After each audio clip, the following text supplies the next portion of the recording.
Bueno, les cuento dos cositas. Primero principal, ven que aparezco ahora como extensión áulica Florencio Varela, porque Sí. en mi nombre, porque lo que hice fue generar una cuenta educativa para que no se nos corte a los 40 minutos. Entonces no tenemos que cortarnos, estar entrando de vuelta. Por eso es que figuro como extensión áulica Florencio Varela. Por ahí algunos de los otros docentes, que también les he pasado la cuenta para que no se les corte el Zoom, también van a poder utilizar esta cuenta que es educativa. ¿Sí? Lo puedo hacer con ustedes porque ustedes me conocen y saben quién soy, si no aparezco como que me llamo Florencio Varela. Eh, pero bueno, esto por un lado.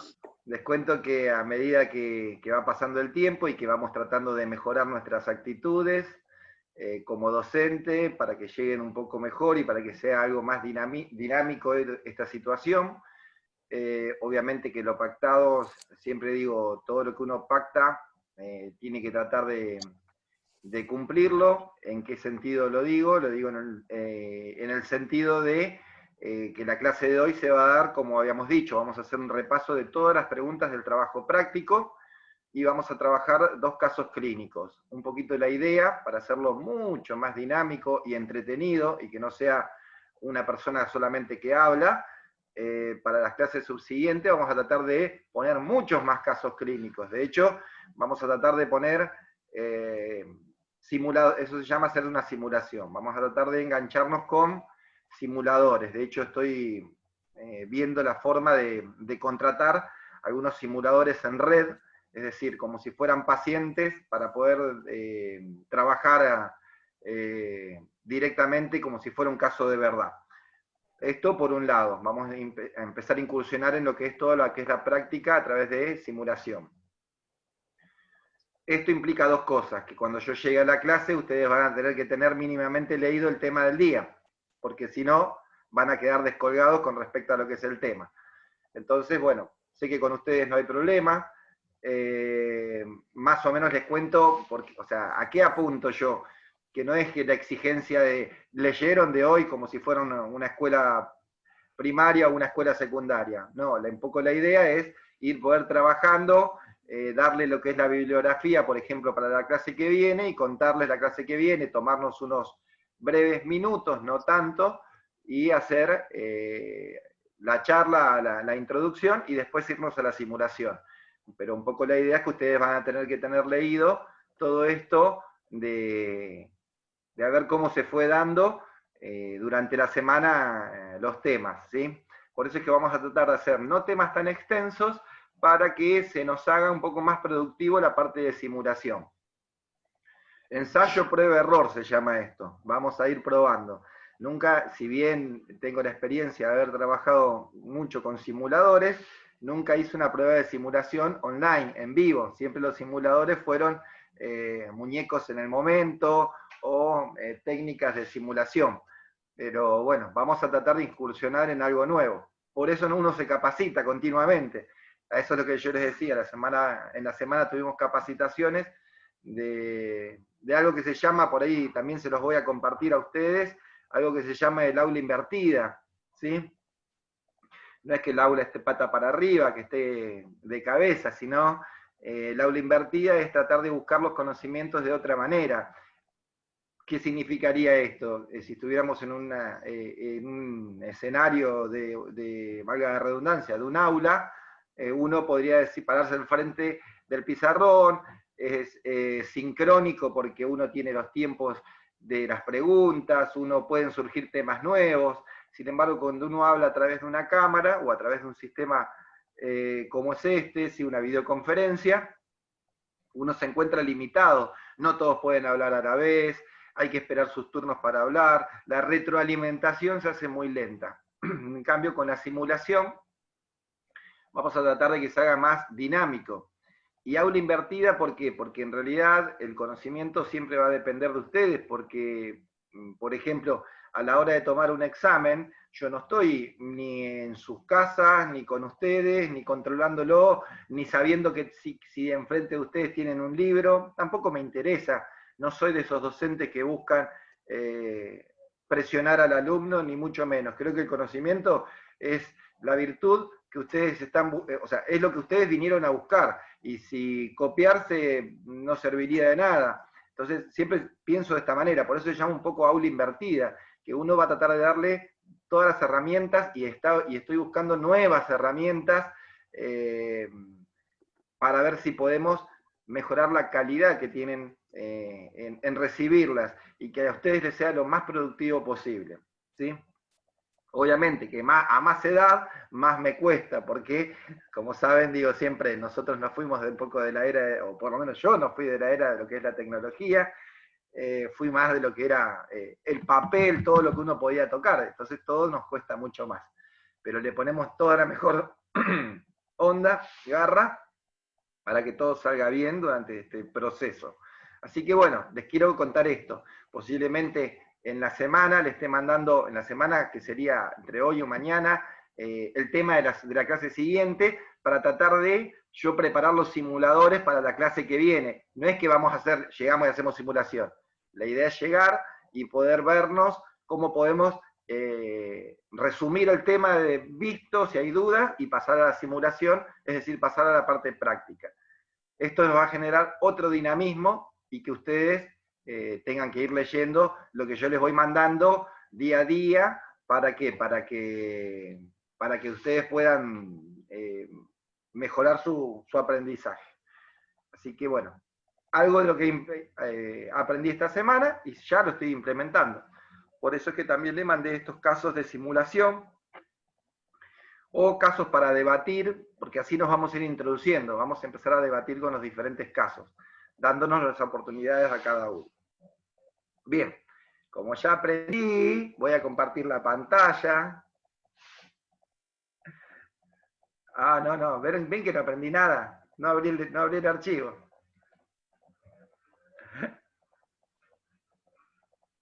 Compartir pantalla. Ahí no quiero. Escritorio.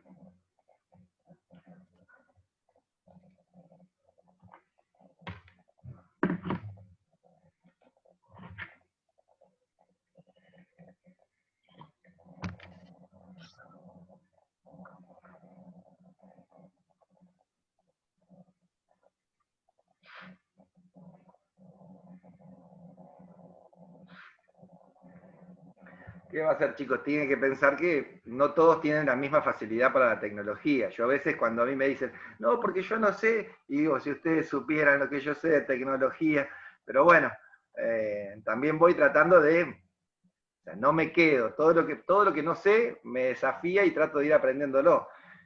Obviamente que siempre voy a decir, las mentes más jóvenes son las más brillantes, soy de ese pensamiento, de que la gente más joven tiene esta facilidad de aprender, y esto es buenísimo.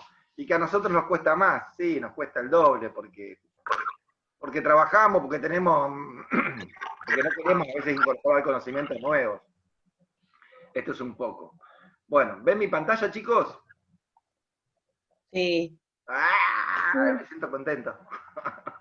Bueno, vamos a trabajar con lo que fue las 18 preguntas de lo que era el trabajo práctico que debían entregar hoy. Ante todo, aclaro, la mayoría ya lo fui corrigiendo. No miré, desde ayer al mediodía que no entré al campus a corregir, así que si mandaron ayer al mediodía en adelante, no los miré todavía, los miraré hoy.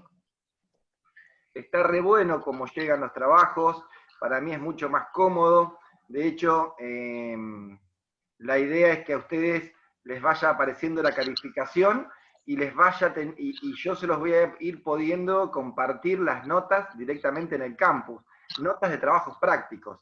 Esto les lleva a ustedes un montón de beneficios. Yo voy a poder escudarme y ver en sus trabajos prácticos hasta para poder las notas del final. Y a mí me beneficia un montón. Por eso es que es importantísimo, aquel que no pueda o no entienda cómo subirlo, por privado me tiene que decir cómo vamos a trabajar, por qué no pudo, yo voy a tratar de darles una mano, siempre una solución vamos a encontrar. Pero yo tengo que saber cuál es el problema, si no pudieron, o no lo hicieron, o no me lo enviaron. Bien, vamos con Profe, buen día. Sí, ¿Cómo está? Ahí yo le mandé el trabajo práctico, pero lo mandé en Word.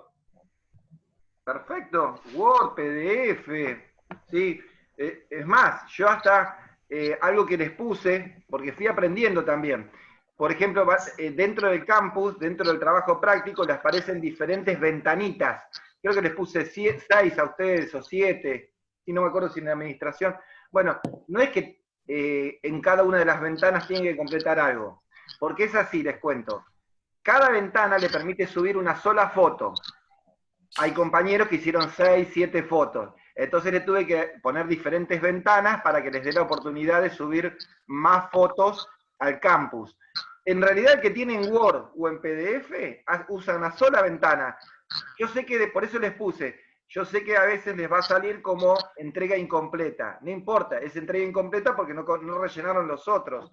Pero los otros están hechos simplemente para que el que tenga que subir más de una foto. Porque aprendí que por ventana se puede subir una foto. En realidad aprendí no, una compañera no pudo subir más de una foto.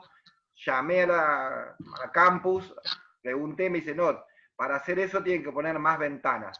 Y bueno, por eso es que yo les puse un montón de ventanitas, pero no era necesario que las usen. ¿Sí? Ok, profe. Listo. Lo Vamos a ver. último. La idea de esto, cuando uno hace un repaso, es unificar criterios. Aquel que no lo comprendió, vamos a suponer que no lo comprendió, no es que no lo hizo, no lo leyó, siempre pensando en positivo, es la idea de sacarse las dudas, porque lo próximo que vamos a trabajar son con las definiciones. Entonces vamos a definir primero insuficiencia respiratoria, ¿sí? Y tenemos que pensar que es un síndrome clínico. ¿Por qué se denomina clínico? Porque es una afección directamente sobre el organismo y sobre la parte de los órganos. ¿Hay síndromes psicológicos y síndromes psiquiátricos? Sí. ¿Y afectan los órganos? Pregunto. Sí, sí, afectan. A los pulmones, profe. El síndrome clínico siempre afecta órganos. El síndrome psicológico o psiquiátrico, ¿sí? Son desequilibrios a nivel de dónde? ¿Del cerebro? De la Neural. de la El psiquis. sistema nervioso central. De la psiquis. Y esto es importante tratar de entenderlo, porque cuando uno dice síndrome clínico, siempre tienen que pensar que hay una afección de órganos. En este caso, si es respiratorio, bueno, se caracteriza por no poder mantener, ¿qué cosa? Niveles aceptables o que tengan, que sean, que uno pueda vivir, que sean competentes con la vida, de oxígeno y de dióxido de carbono. ¿Cuáles eran los niveles normales de oxígeno en sangre? Eran 90% al 100, del 90 al 100.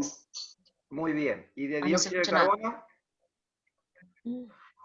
No, dióxido de carbono, ese no me acuerdo. Y el de dióxido de carbono del 35 al 45. Muy bien. 35. Bien. Tienen que pensar que esas No dos se cosas escucha. que yo les hablé ahora son gases. Y que esos dos gases, ¿sí? Cuando se desequilibran bruscamente, provocan una insuficiencia respiratoria. ¿Y por qué tenemos que empezar desde la pirámide, desde abajo?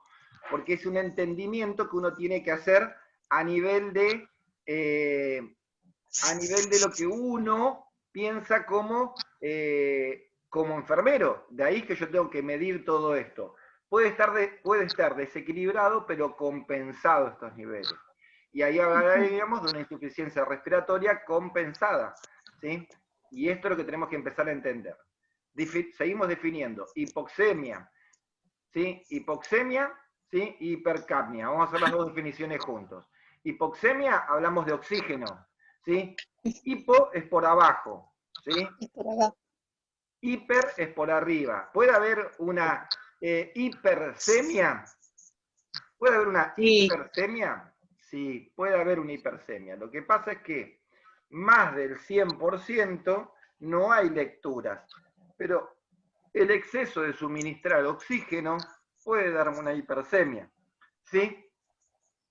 Y esto también es un problema. Entonces nosotros tenemos que entender que debemos trabajar con la hipoxemia y con la hipercapnia, que es hipoxemia es la disminución del oxígeno por debajo de los valores establecidos, especialmente de 60 milímetros de mercurio. Hipercapnia, ¿sí? Es el aumento del dióxido de carbono por arriba de los 45 milímetros de mercurio. ¿Sí? Importantísimo, dato relevante, que nosotros en un laboratorio lo tenemos que saber leer. Esto, yo les digo, el día que ustedes tengan un laboratorio en mano, un gas en sangre, y entiendan esto, no sé, los van a mirar como un bicho raro, porque en realidad enfermería no se caracteriza por entender un laboratorio. Mi idea es que ustedes puedan entender un laboratorio y puedan intervenir, y sepan que si está disminuido el oxígeno, ahí hay hipoxemia, se debe suministrar oxígeno. Y si está aumentada la hipercapnia, también muchas veces se debe suministrar oxígeno, pero ¿qué pasa? Hay que tratar de sacar ese gas que es del dióxido de carbono. ¿Cómo lo podemos sacar ese gas del dióxido de carbono que está aumentado dentro del cuerpo? Piensen algo, si algo está atrapado dentro del cuerpo, ¿cómo lo sacamos? ¿Cómo lo sacarían? Un asmático, ejemplo, ¿qué hace? Un Retiene broncodilatador. el carbono. ¿Qué usa un asmático para que abra? Broncodilatador. Muy bien, Mariana. Broncodilatadores. Nosotros tenemos, siempre les voy a dar el ejemplo. ¿Saben lo que siente un asmático? Respirar por una pajita. ¿Sí? Si ustedes hacen así, respiran por la nariz, pero tienen que sacar el dióxido de carbono por la boca o por la nariz, pero a través de una pajita de gaseosa, van a sentir lo que siente un asmático. Entonces, la respuesta es esta. Ustedes tienen que pensar ya que, ¿cómo manejo esto? Y lo tienen que pensar bien físico. Si el tipo tiene atrapado, tiene dióxido de carbono elevado, lo primero que tengo que hacer es elevar, ¿sí?, los broncodilatadores para poder sacar ese gas de adentro. ¿Y cómo los saco? Yo dije un asmático, pero ¿puede ser una bronquitis? Sí, ¿Y puede ser una neumonía? también. ¿Y puede ser una laringotraqueitis? ¿Una afección de acá arriba? ¿Y para qué Sí, qué porque doy está para desinflamar? inflamado y no puede respirar. ¿Y qué doy para desinflamar? Antiinflamatorio, ¿o no? Puede que antiinflamatorio, pero específicamente doy Pero algo que Corticoides. corticoides. De la línea que van, de lo que va, de lo que es la betametasona, hidrocortisona, dexametasona, deltisona. Entonces doy corticoides como tratamiento, ¿sí? Empiezo, fíjense que todavía yo estoy nombrando enfermedades que atrapan gases. No hablé ni un enfisema, que un enfisema es que el pulmón se quedó sin elástico, se le rompieron los elásticos al pulmón y no puede hacer esto, pero también va a producir un atrapamiento. Pero por más que dé corticoide, no muevo nada, ¿sí? No muevo nada. Entonces ustedes tienen que empezar a entender cómo, para cada cosa, para cada función, hay una reacción dentro del organismo. Y que no es solamente, le pongo el oxígeno y se acabó. O muchas veces no necesita oxígeno, le alcanza con el 21%. Lo que necesito es que salga lo que tiene en el cuerpo, el gas que tiene en el cuerpo atrapado. Y con eso va a mejorar el paciente. Más allá de que tenemos posturas, Fowler, semi-Fowler, ¿sí? Posturas en la cama. Más allá que otras veces necesitamos no contaminantes. ¿Qué serían los no contaminantes? El ambiente donde vivimos, que no esté viciado, el humo del cigarrillo, ¿sí? El cigarrillo propiamente dicho, todo lo que son, que sean nocivos para el organismo. Eso a veces yo lo necesito. Bien, sigamos. Dentro de lo que son las clasificaciones, se pueden clasificar, depende la alteración de los gases. Y dice global cuando está disminuida, ¿sí? Disminuida el oxígeno y aumentado el dióxido de carbono. Ahí esa es la peor combinación. ¿Por qué? porque no tengo oxígeno y el gas que tengo dentro del cuerpo es nocivo, no me sirve, no me sirve. Porque se juntan ambas cosas. Sí, se juntan ambas cosas. Ahora me olvidé de un puntito, a una amiga nuestra, la hemoglobina. ¿Alguien me podría contar qué es la hemoglobina? Los gases aumentados en la sangre. No.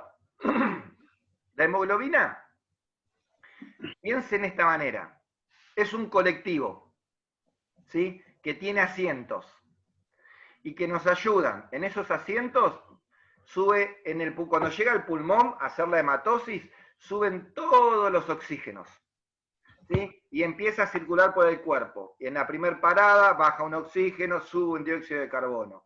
En la segunda parada bajan 2 oxígenos, suben 2 dióxidos de carbono. Y así sucesivamente. Hasta que pega toda la vuelta, ¿sí? Cuando vuelve al pulmón, ¿sí? En realidad al corazón, a la hematosis, al pulmón, llega llenita de dióxido de carbono. ¿Y qué tiene que hacer el pulmón? Bajar todos los dióxidos de carbono, eliminarlo por nariz y boca, ¿sí? Y volver a cargarlos todo ese colectivo de hemoglobina, volver a cargarla todo con oxígeno. ¿Es una proteína? Es una proteína, ¿sí? ¿En los glóbulos ¿Que va rojos? ¿dónde? ¿En los glóbulos rojos? En los glóbulos rojos. Muy bien. Entonces piensen esto. También le da el color La rojo. sangre, ¿tiene que ver con la respiración? Obvio. Sí. Sí. Obviamente. Bueno, ustedes tienen que hacer todo lo que se llama, ¿sí? Holístico, que el paciente no es solamente respirar. Si yo necesito, por ejemplo, saben que esta hemoglobina, ¿sí? Así como es tan necesaria, tan útil, y sin ella no podríamos vivir, ¿sí? En vez de, el que es media engañosa, porque lo que más le gusta son los gases que no son oxígenos. A ella le gusta mucho, ¿sí? ¿Qué libera una estufa? Monóxido De carbono. De carbono. ¿Cómo? No escuché, perdón. Monóxido de carbono. Monóxido de carbono. Y saben que a la hemoglobina le encanta el monóxido de carbono. Si fuera por ella, se casaría con el monóxido en vez que con el oxígeno. ¿Esto qué significa? Que si en este ambiente donde yo estoy ahora, mi estufa o hubiera algo que libere monóxido de carbono, mis pulmones, en realidad mi hemoglobina, diría, ay, dame monóxido, porque me gusta más el monóxido que el oxígeno. Y cuando ustedes entran a un lugar que está contaminado con monóxido de carbono, por más que haya oxígeno, a su hemoglobina le gusta más el monóxido de carbono. ¿Sí? Así no se lo van a olvidar nunca más. Podemos hacer un piropo con eso. A la hemoglobina le gusta más el monóxido que el oxígeno. ¿Sí? Y esto, por eso es que hay tantas intoxicaciones por monóxido de carbono. Y por otros gases. No solamente el monóxido. ¿Cómo se llama el gas de la casa? El gas con que prendemos la cocina. Hay 2 gases. Uno es propano y el otro es butano. Son 2 gases, ¿no? Son derivados todos del gas del petróleo. Simplemente que uno viene para envasar, ¿sí? Y otro viene para redes, ¿sí? Por eso es que se llama propano-butano uno y el otro propano solo. Bueno, a la hemoglobina también es muy engañosa la hemoglobina. Le encanta el propano-butano. Si hubiera una liberación de gas, ¿sí? Nosotros no nos vamos a dar cuenta y nuestra hemoglobina se va a concentrar y se va a llenar de propano-butano. ¿Y qué va a pasar con nuestro cuerpo? Nosotros vamos a respirar por la nariz, pero nuestra hemoglobina no lo va a querer. Lo que va a absorber va a ser el propano-butano o el monóxido de carbono. ¿Entienden? Por eso es que es tan engañosa la hemoglobina. ¿Qué va a suceder? Va a disminuir el nivel de oxígeno en sangre, porque no va a haber oxígeno, y va a aumentar el nivel de dióxido de carbono o otros gases, ¿sí? Y lo que nos va a dar una intoxicación y una insuficiencia respiratoria global, ¿sí? De hecho, si yo me tapara la nariz, ¿sí? Por 5 o 10 minutos, ¿sí? Y respirara por la boca, bien pensar intercambiar mal, o al revés, si empezara a hacer forzada mi respiración, seguramente no va a ingresar oxígeno y va a subir el nivel de dióxido de carbono, lo que va a hacer que me maree, me desmaye y me caiga. porque nuestro organismo es tan inteligente que va a tratar de autocompensarse. Si yo emito la orden voluntaria de respirar mal, mi organismo va a desmayarme y va a compensar por sí solo. Esto por un lado. Tenemos la insuficiencia respiratoria parcial, que es la más común, es la que se da en las afecciones respiratorias, por lo general agudas, como puede ser una bronquitis, una bronconeumonitis, una neumonitis, una neumonía, algo agudo donde disminuye el nivel de oxígeno, pero también disminuye el nivel de dióxido de carbono. Es decir, o está normal, pero se disminuye. Nosotros, nuestras células, necesitan oxígeno para sobrevivir. Si no hay oxígeno, no vivimos. ¿Sí? Después tenemos, bueno, por abajo la definición de según cómo aparezca la parte respiratoria. Aguda se va a dar por lo general en todos los individuos. Nosotros casi todas nuestras afecciones que tenemos, siempre considerándolos como personas relativamente sanas, por lo menos pulmonarmente, ¿sí? Vamos a encontrar como una afección respiratoria aguda. Se da en un pulmón sano, que se desarrolla una infección, o no hablemos solamente de un pulmón, sino que puede ser todo el tracto respiratorio, ¿sí? Y el organismo siempre va a actuar como método compensatorio. Ustedes piensen algo, cuando un paciente tiene taquipnea, ¿por qué tiene taquipnea? ¿Qué es la taquipnea? O sea, que está respirando mucho. La respiración más de 20. Más de 20 tiene. Muy bien, me encanta que me den números, porque eso significa otras cosas, otros parámetros. Si porque estamos hablando de un adulto. Si estuviéramos hablando de un pediátrico, lo maté. Y depende, no, eso yo me acuerdo cuando fui a Neo, que la profesora nos dijo bien, no me acuerdo, pero en los pediátricos es diferente, profe. Por supuesto. Entonces, cuando ustedes dicen pediátrico, a ver, profesor, ¿pero qué edad del pediátrico? Más elevado. Edad. Puede ser hasta los 14 años, y yo les traigo a mi hijo de 14 años y me saca una cabeza, es más alto que yo. O sea, lo tengo que considerar un adulto, aunque lo sigue viendo un pediatra. Entonces, pediátrico, ya vamos a ver ¿No más es adelante. algo así de mayor de 60? ¿Cómo? No te escuché, Estefanía. ¿No sería mayor de 60? Pero eso sería para... No los quiero marear, pero sí es para que ustedes vayan empezando a entender.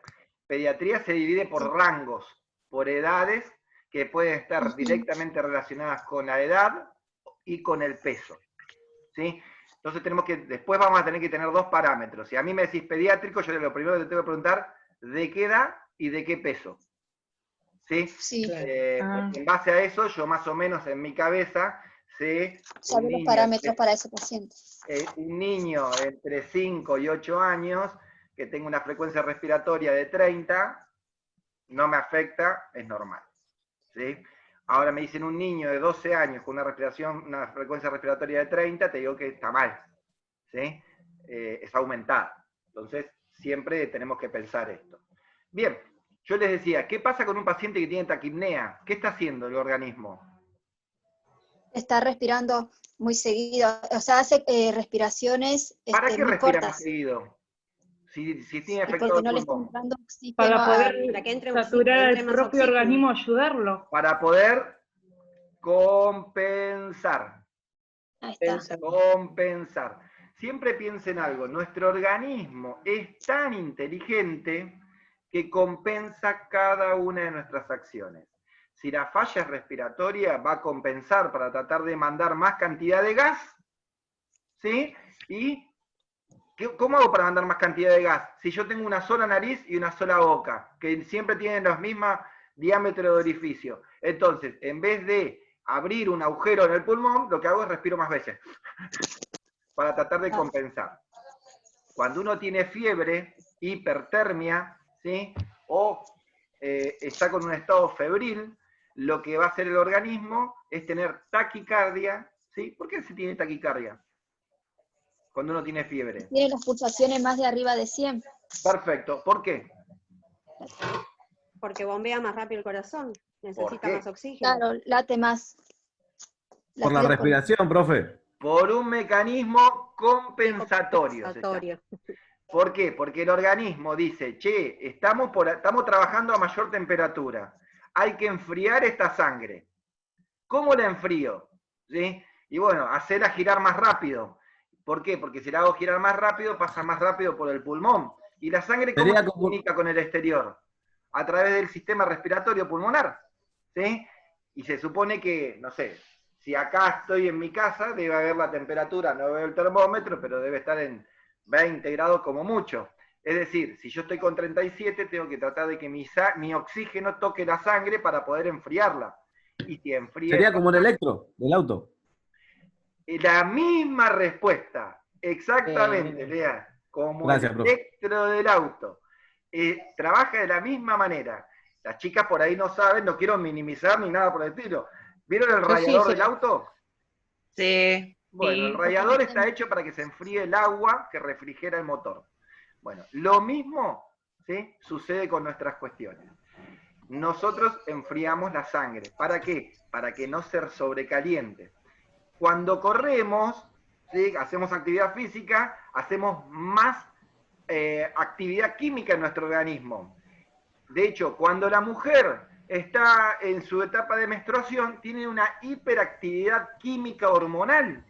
Por eso es que, por ejemplo, dependiendo del estadio, ¿sí?, del ciclo menstrual de la mujer, hasta puede levantar temperatura. Vieron que muchas veces, antiguamente, uno de los métodos de anticoncepción era controlarse la temperatura. ¿Sí? Y esto no era errar, o sea, esto lo podían, primero principal, que tiene una parte científica. Dependiendo qué acciones químicas, era porque elevabas tu temperatura o disminuías tu temperatura del cuerpo. Es un mecanismo compensatorio. Bien. Chicos, acuérdense que ahora me pueden ir interrumpiendo, ¿sí? Que está bueno esto. Existe también insuficiencia respiratoria crónica, y ahí nos tenemos que poder hablar de un montón de enfermedades. ¿Crónica por qué? Porque es se algo que mantiene va a en el suceder constantemente. Porque tiene una patología, una enfermedad de base, ¿puede ser, profesor? Porque tiene un Crónica no es. diagnóstico. Porque tiene un diagnóstico. ¿Sí? Todo lo crónico tiene un diagnóstico. ¿Sí? Se supone que si tiene un diagnóstico, debería tener un tratamiento. Ahora, muchos de los pacientes tienen diagnóstico y tratamiento, pero no cumplen el tratamiento. Acción clara de detección de enfermería. A mí me pasa que muchos me dicen, soy asmático, ¿y qué tratamiento tenés? No tengo tratamiento. Entonces, tenés un diagnóstico, tenés un tratamiento, pero no lo cumplís. ¿Sí? A veces tienen tratamiento y no lo hacen. Lo hacen cuando están afectados con la enfermedad. Esto, ¿saben por qué es importantísimo? Porque nosotros, saben que somos enfermeros, y no tenemos muchas veces la autoridad como para decir, bueno, te voy a poner una dexametasona y te voy a hacer una nebulización con hipertropio, que es un corticoide, o con salbutamol, que es un broncodilatador, o con budesonide, que es otro corticoide. Pero si el paciente a mí me dice, yo tomo budesonide, pero hace como un año, del invierno pasado que no tomo, ¿sí?, a mí me habilita como enfermero a poder decir, bueno, voy a empezar el tratamiento que el paciente abandonó. Posiblemente, más de una vez les va a pasar estar solo, o más de una vez les va a pasar que vayan a un domicilio, o más de una vez les va a pasar que venga el vecino con una crisis asmática, o el amigo de, o te llamo por teléfono, mirá, fulanito está. Lo primero que tenemos que decir, ¿vos qué tenés? No, soy asmático. Ajá, ¿y qué tratamiento tenés? No, y ahora hace mucho que no tomo. Y ahí empieza, ¿no? Entonces digo yo, es muy importante dentro de la enfermería poder determinar si el paciente está en tratamiento y lo abandonó, o lo peor lo que nos puede pasar es que esté en tratamiento y igual tenga una crisis asmática. ¿Sí? O sea claro, previamente hay que rejuntar toda la información del paciente. Toda la información del paciente. ¿Sí? Es muy importante, por eso es que yo les digo, nuestro trabajo es sumamente importante, ¿sí? Y el poner que abandonó el tratamiento y poner qué tenía de tratamiento también es importante. Y el poner que está en tratamiento. Que a veces están en tratamiento, profe, y como, o sea, el médico les da y después no van más a verlo y se quedan con ese tratamiento. Por ahí hay que cambiarle la dosis y eso también le está dificultando. Todo, digo, siempre digo, yo siempre los pongo a veces, digo, me encanta a veces ejemplificar. Mi hijo es alérgico. Hasta que tuvo los 12, 13 años, el tratamiento se lo manejé yo porque iba a dar pastillita. Ahora que tiene 14, va a cumplir 15, tenés que estar atrás, tomaste la pastilla. Vieron que uno, digo, va avanzando y parece que va involucionando en ciertas cosas. Digo, porque nos cuesta hasta con la madre que tome la pastilla, para que, o sea, pensando, y digo, ahora lo cagué a pedo, digo, no podés tener ninguna afección respiratoria, porque no sabemos qué es. Hoy con esto del COVID, yo digo, todos los que son alérgicos, respiratorios, tienen que extremar sus tratamientos. ¿Para qué? Para que, primero y principal, para estar bien, ¿sí? Y segundo, para que no nos confundamos ningún diagnóstico. Igualmente, lo más común que sucede es que una vez que se siente bien, ya lo dejan. Dicen, ya está, y no lo siguen. Bueno, en la parte respiratoria nos pasa muchísimo esto. Encima, la parte respiratoria, ahora vamos a ver parte de lo que son las afecciones, es la parte estacional. Muchas veces, lean que entra y sale, no sé qué está jugando. Ay. Así que dentro de esto tiene mucho que ver los ambientes tóxicos que hoy vivimos no solamente tóxico, sino tóxico de que todos los ambientes se encuentran viciados. Aunque yo les voy a contar una gran experiencia que viví este año.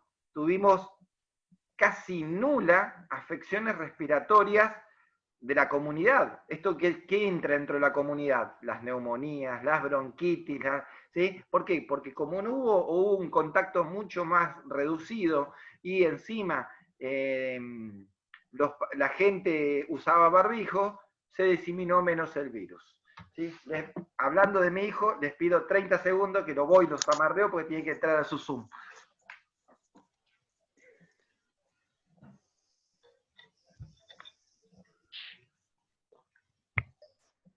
Está buena la clase, la verdad. Linda, interesante. Sí, sí.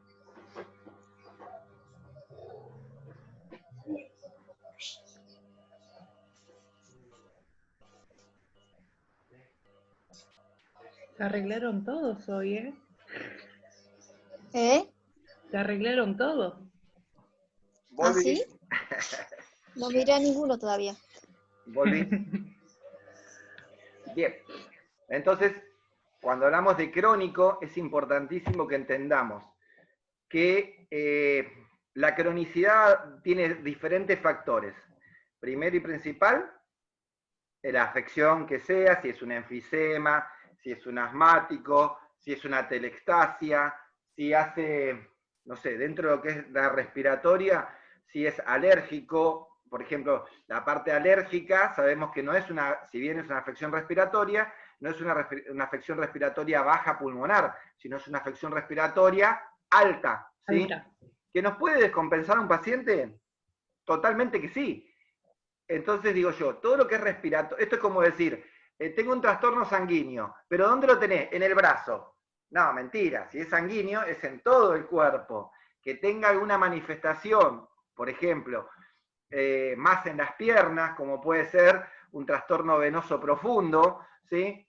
Vieron que a veces hay personas que les duelen las piernas, que tienen cansancio en las piernas, que se le hinchan las piernas, los pies, es un trastorno venoso, ¿sí? Con afección en las piernas, pero en realidad si yo te doy una medicación, como puede ser un diurético o un venotónico o algo, te va a afectar todo el organismo, no es que te va a trabajar sola, no, trabaja solo en el cuerpo. Entonces tienen que entender algo, todos los sistemas son holísticos.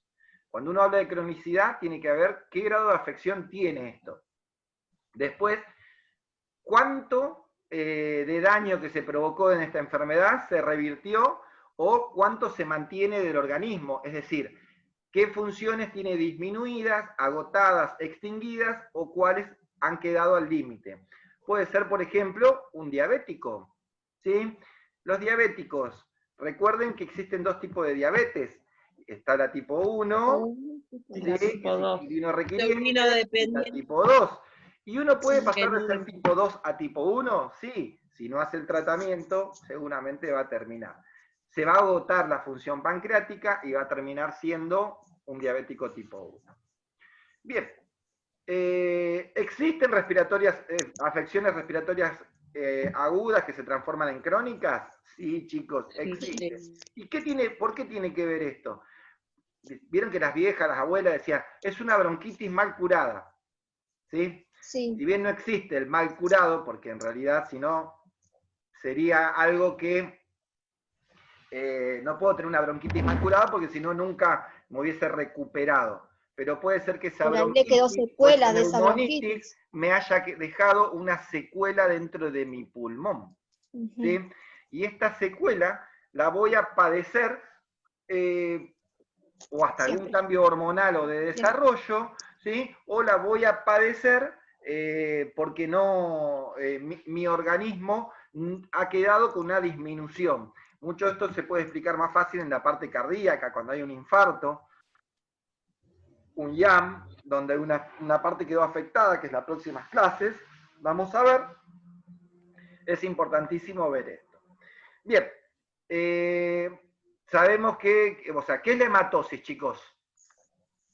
La El hematosis intercambio gaseoso. No. a nivel ¿Celular? Celular. Celular. hematosis a nivel celular, no. A nivel No. cardiopulmonar. Ah, Es el intercambio, es el contacto que hay entre el sistema respiratorio y el sistema circulatorio. ¿A dónde Puede se va? ser En el pulmón. que ¿Sí? sea de la parte de los alvéolos pulmonares, ¿no? Por ahí. Exactamente. Es la mínima conexión que tiene el sistema circulatorio con el sistema respiratorio. ¿Sí? Bueno, ahí tengo que contarles que aparece algo que vamos a desarrollarlo un cachito más adelante, que resume una serie de patologías que se llama el síndrome de distrés respiratorio. ¿Sí? Es una patología que existe tanto en pediatría como en el adulto, pero tienen diferentes manifestaciones en uno y en otro. Síndrome de distrés respiratorio, SDR, así se abrevia. ¿Sí? También existen las patologías que son la neumonía, edema pulmonar, tromboembolismo pulmonar. ¿Alguien sabe lo que es el tromboembolismo? Trombo, ¿sí? Una de trombosis, ¿no? Obstrucción de alguna Una arteria. obstrucción. Especialmente en este caso, bien lo que dijeron, Arterias trombo es la pulmonares. obstrucción de una arteria. En realidad, ¿sí? Trombo, ¿qué es puntualmente? Un Coágulo. coágulo de Coágulo. sangre. Un coágulo. ¿Nosotros tenemos coágulos dentro de nuestro cuerpo? Sí. No, En el terreno no. sanguíneo se forma ¿Saben a que, veces. chicos? Por eso nosotros tenemos coágulos. De hecho, ustedes piensen algo. Cuando se hacen un moretón, me golpeé el brazo, me golpeé la pierna, me golpeé la cara, y se hace un moretón. ¿Qué pasa? ¿Qué color se pone? Negro. Morado. Claro, ¿sí? Claro. Un moretón. ¿Sí? Esa sangre, ese moretón, es porque se rompieron vasos capilares. ¿Sí? Esos capilares, si bien no salió afuera como una hemorragia, pero van para adentro, se reabsorben en algún momento. Esa reabsorción son microcoágulos, trombos, que circulan dentro de nuestro organismo. Nosotros tenemos especies de coladores en el hígado. Existe como si fuera un colador. La sangre pasa por ahí y yo la cuelo. Pasa por ahí. ¿Para qué? Para retener esos coágulos. ¿Sí?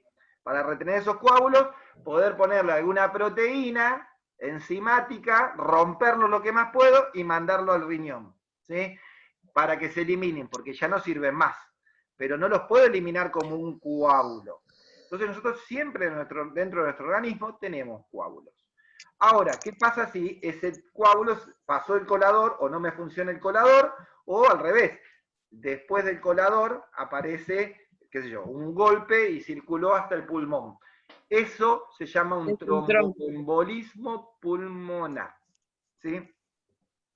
Muchas veces desatado por ejemplo, ¿saben quiénes sufren mucho de tromboembolismo? Los camioneros, los colectiveros, los taxistas, los remiseros. Porque, ¿qué pasa? ¿Están mucho tiempo sentados? Sentado y no circula como se debe la sangre. No circula como debe la sangre, y eso provoca trombos.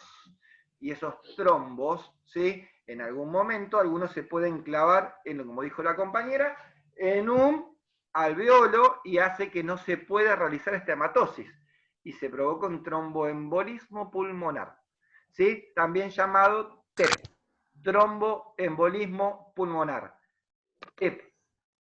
Por lo general, la expresión y la manifestación de un TEP, ¿sí? Es una insuficiencia respiratoria de inicio súbito, aguda, y que no podemos explicar, porque a la mañana estaba bien, ¿sí? Y empezó con una dificultad respiratoria y hoy me satura 90 y parece un pescadito fuera del agua, está... Eso es ¿por qué? Porque es a nivel del pulmón, ¿sí? Que se trabó un coágulo y no deja respirar, que se haga la hematosis, ¿sí? Eso es un tromboembolismo pulmonar. ¿Cómo resolverían esto? Primero y principal, con un diagnóstico de rayos, pero la medicación sería licuando la sangre. ¿Cómo licuamos la sangre? ¿Qué usamos para eso? ¿Alguien sabe? ¿La diálisis? No. No, todavía no ¿Con llegamos algún a la diálisis. dilatador de vasos puede ser? Primero vamos a tener que dilatar los vasos para que pueda vamos a tener que agrandar el caño para que pase el coágulo. Nunca se les tapó un caño en la cocina, ¿sí? Porque eso es lo mismo que un trombo. Hay que dilatar el caño o hay que pasar algo para limpiar el caño, ¿sí? Un anticoagulante. Dilatar. Y después, Así ¿qué hacemos? como el Viagra, ¿no? Sangre Que es a un través de vasodilatador. anticoagulantes. Que puede ser, nosotros manejamos mucho en los servicios, heparina. Pero para los tratamientos, heparina para los pacientes que están internados, heparina para los pacientes respiratorios, para los pacientes cardíacos. Después por fuera existe la heparina de bajo peso molecular, ¿sí? Que es lo que a veces inyectan los pacientes solitos, ¿sí? Que es una heparina que es algo para que la sangre no se espese, la licúa. Y naturalmente a veces el cardiólogo le manda a la gente que tome aspirina. Aspirina. Ácido Profe, acetilsalicílico. ¿y ¿Sí? cómo hace por lo menos la gente que sufre de hemofilia? ¿Es la que no coagula? Es la que no coagula. Ese es un trastorno al revés de lo que estamos hablando. Claro. ¿Sí? Pero por lo menos en ese caso, ¿cómo manejarían ese caso para manejarlo, como para equilibrarlo? Bueno, Si primero principal, en los pacientes que tienen hemofilia hay que hacer un laboratorio que se llama RIN. R-I-N. RIN. El RIN, ¿sí? Me dice a mí tu estado de coagulación, ¿sí? Por lo general se hace una vez por mes, este RIN, y en base a eso te voy medicando. Algunos pacientes... Regula la pastilla. ¿Cómo? No te escucho. Regula con la pastilla, que con la pastilla regula. Con las diferentes, hay muchas drogas para la hemofilia hoy por hoy. Uno de los trastornos que provoca la hemofilia, ¿sí? En la mujer es ¿cuál? A ver, puntualmente. ¿Qué le pasa a la mujer? ¿Hemorragia por dónde? Hemorragia. La menstruación. Por hemorragia vaginal. ¿Sí? Una de las mayores manifestaciones clínicas son hemorragias muy abundantes. La mujer tiene un ciclo menstrual, ¿sí? Que creo que esto me pasa por ser enfermero varón.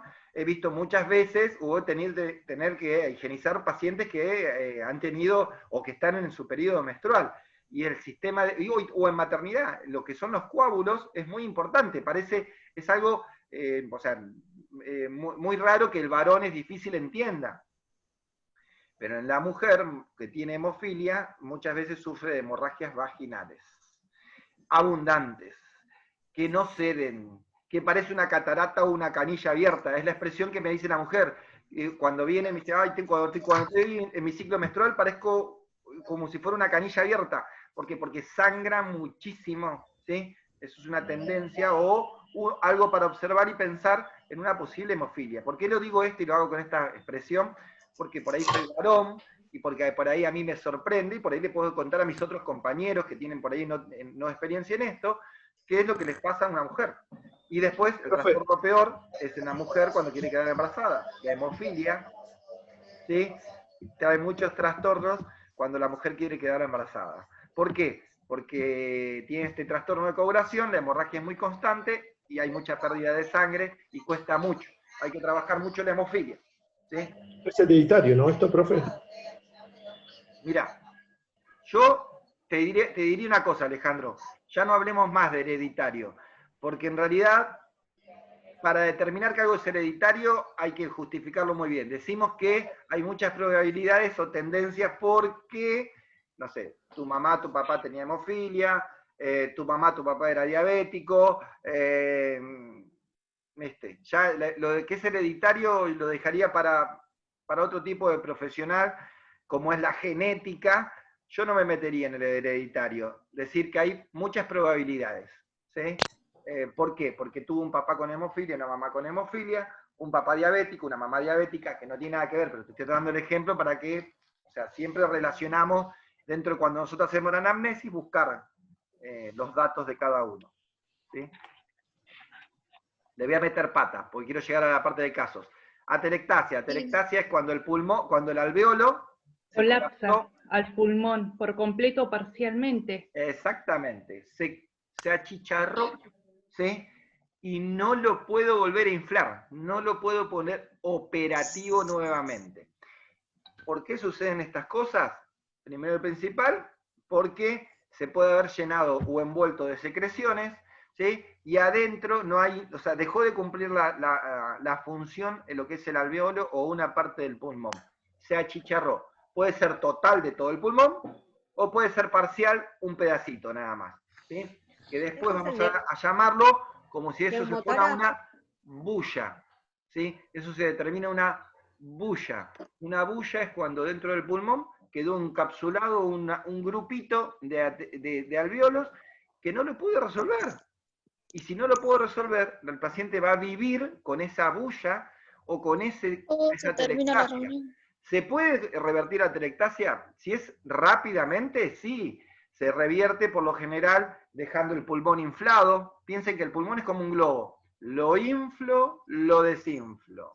Lo inflo, lo desinflo. Si yo tengo un pedacito de pulmón que no funciona, ¿sí? Por lo general lo que voy a tratar de que en vez de que se desinfle el pulmón así, ¿sí? Hacer que se infle, pero cuando se desinfla, que se desinfle esto nada más. ¿Para qué? Para que siempre quede compresión dentro del pulmón. Y ver si de esta manera puedo revertir esta situación. ¿Cómo se hace, Hernán, para dejar un pulmón inflado? Primero y principal, nosotros usamos algo que se llama válvulas de presión positiva al final de la expiración. PIC, ¿sí? PEP, presión positiva al final de la expiración. ¿Y hago qué? Que el pulmón siempre quede infladito, ¿sí?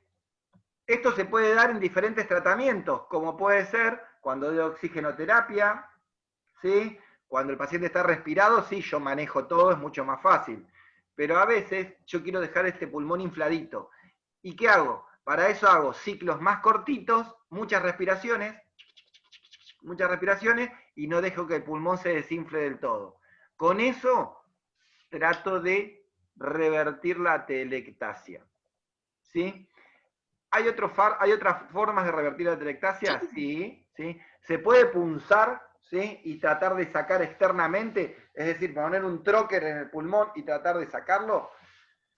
Sí, ¿no lo hacemos nosotros? No, se hace a través de un quirófano, cirugía, lo que nos vamos a llamar... ¿Eso es lo que sería neumotórax? Un hemoneumotórax me va a dar como principio una atelectasia. Y después veo cómo la revierto. Si yo sé que el neumotórax es porque se pinchó la pleura, que es lo que sigue, abajo, derrame pleural, la pleura es donde adentro están los pulmones. Otra vez, lean, no sé qué le pasa, entra, sale, debe estar laburando. La pleura es la bolsa donde están los pulmones, donde yo dejo los pulmones adentro. Si se pincha esa pleura, ¿sí? Tengo un edema pulmonar, un derrame pleural, ¿sí? Y esto me va a generar a que tener que tratar de vaciarlo, ponerlo a presión negativa, ¿sí? Siempre recuerdo algo que con ustedes no los hice. Déjenme un minuto, voy a buscar una bolsa.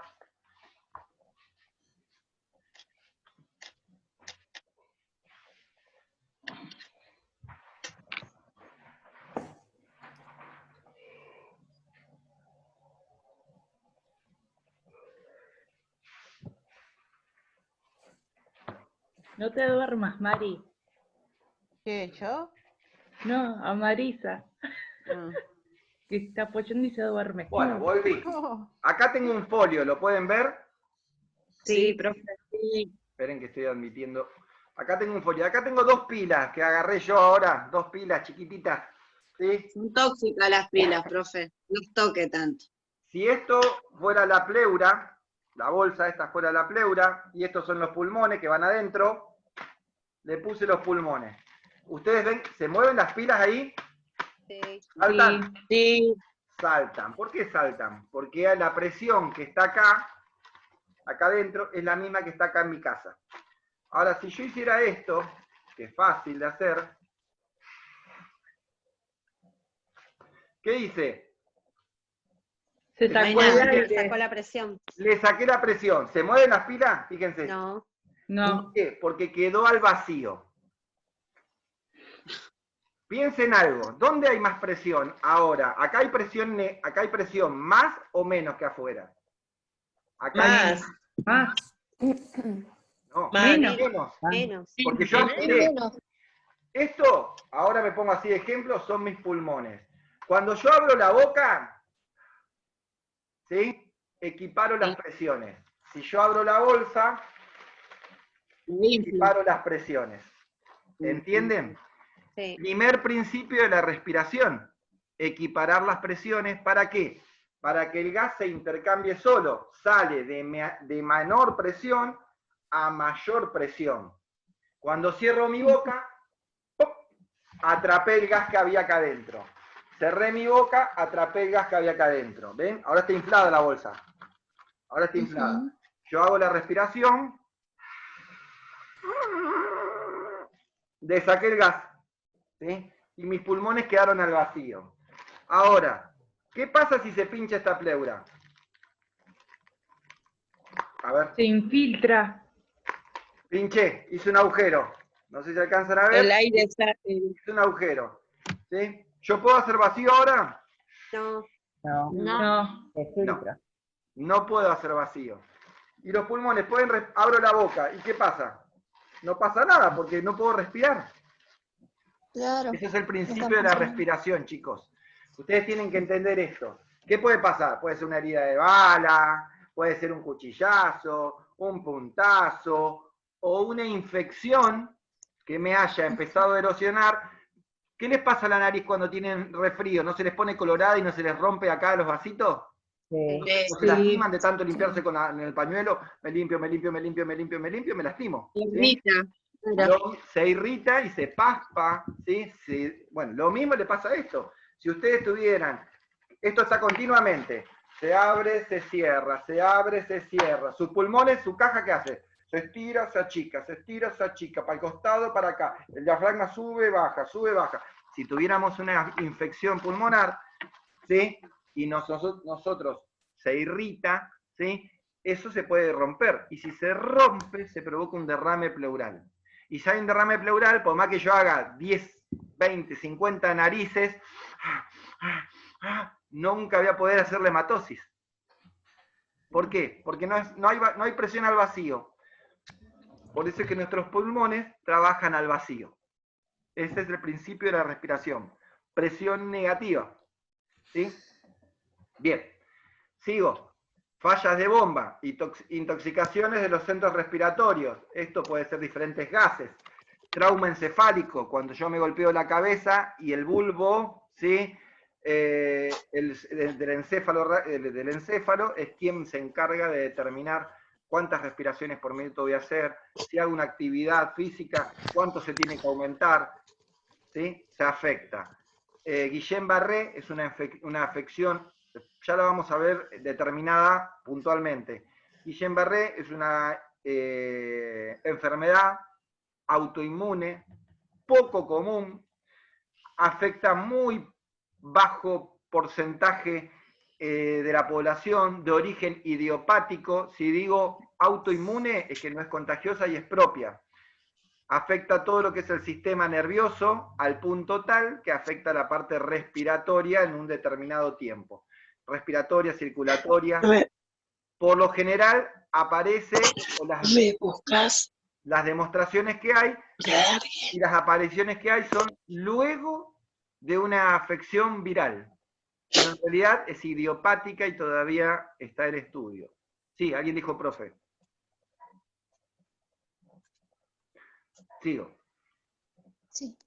Miastemia gravis, ¿sí? Enfermedad también. ¿Se contagia la miastemia? Sí. ¿Es contagiosa la miastemia? No. No. No, es la falta de... Ay, yo lo tenía, profesor. Puede ser como una anemia, ¿sería? La miastemia lo que tiene la característica, ¿vieron? Es crónica, pero... Es Fatiga, autoinmune, debilidad. es crónica, y la miastemia, ¿saben lo que es en realidad? Debilidad muscular causa, algo así. Los Leí. músculos, los nervios. ¿Qué tienen los cables? ¿Cómo es el cable? El Conexiones. cable por dentro tiene cobre, ¿vieron? ¿Y por fuera qué tiene? Una cubierta. Envoltorio. Sí. Un envoltorio, llámenlo como quieran, basta que ustedes lo entiendan. La miastemia, ¿sí? Algo va pasando y se va debilitando la funda del cable. Y se va comiendo la funda del cable. Se va achicando, y se va achicando. Y depende de dónde se achique más, si es en el cerebro, en los músculos del cuerpo. Y va pasando, ¿qué pasa? Se va achicando, y esa funda son los nervios, las terminaciones nerviosas. Y va llegando un momento... Los nervios a los músculos. Va llegando un momento que esa funda se acabó, y el cable quedó pelado. ¿Y qué pasa si se tocan dos cables? Hay un cortocircuito. Un cortocircuito. Salta la térmica, profe. Salta la térmica. En los casos graves, salta la térmica. Exactamente. Y en la miastemia, lo que va sucediendo es que hay una debilitación de la vaina sinovial de que recubre, ¿sí?, las terminaciones nerviosas. ¿Y qué sucede? Ahí está. Empiezan a generarse trastornos mecánicos eléctricos, es decir, hay un momento que el pulmón no responde. ¿Por qué no responde el pulmón? Porque hubo un cortocircuito en la comunicación de la orden de el diafragma, de ir para arriba y para abajo, respirar, pim, pim, pim. Una fatiga. Y esto es grave, ¿sí? Tiene diferentes etapas, la etapa de inicio, la etapa donde vamos terminando, y es grave, ¿sí? Bien. Intoxicaciones por órganos fosforados. Órganos fosforados son todos aquellos órganos que tienen grandes cantidades de Insecticida. Fosfato. fósforo, ¿sí? Fósforo. El fósforo es un mineral que se usa, bien lo dijo la compañera, dentro de los insecticidas, el ortal, el gamexane, el RAI no trae ahora órganos fosforados, trae otro. Pero están a la orden del día, conviven con nosotros los órganos fosforados, ¿sí? Lo que hace el fósforo es, a la hemoglobina es tan pilla que le encanta el fósforo y no se baja, ¿sí? Entonces se sube arriba el fósforo y no se quiere bajar más. Y por más que uno respire, el fósforo no libera la hemoglobina. Y lo que necesito es ver rápidamente cómo transformo esto. Ustedes vayan pensando algo, que yo no lo voy a hablar, pero yo lo voy diciendo. Si uno está anémico, ¿tiene hemoglobina igual, menos o más? ¿Está baja la hemoglobina? Menos. ¿Por qué? ¿Dónde estaba la hemoglobina? En la sangre, En los glóbulos rojos. En los En los glóbulos rojos. Entonces, ¿una persona anémica va a respirar bien? No. No, Y no. no. Como una cuestión afecta a la otra, ¿sí? Y yo tengo Obvio. más gastos de energía, ¿por qué? Porque estoy anémico, porque no tengo hemoglobina, ¿sí? Entonces... Está como fatigado, ¿no? Cansado. Piensen algo, la mujer El mínimo tiene esfuerzo que hace es afecta. entre 2 y 3 puntos más que de hemoglobina que el hombre. ¿Por qué? ¿Por qué será eso? Por la menstruación. Muy bien, compañera. Para compensar los efectos menstruales. Todo lo que padece Porque la son más mujer nerviosos pobre, también. justo, digo, siempre a veces, mi señora siempre me habla, digo, todo lo que padece la mujer, porque cuántos cambios tiene la mujer a lo largo del mes y a lo largo de su vida, porque después vienen la etapa de la menopausia. Y hay que reacomodar de vuelta todo esto, ¿sí? Digo, ¿cómo parece Y lleva que todo un proceso. ¿Cómo? Es todo un proceso, desde que inicia hasta que llega la menopausia.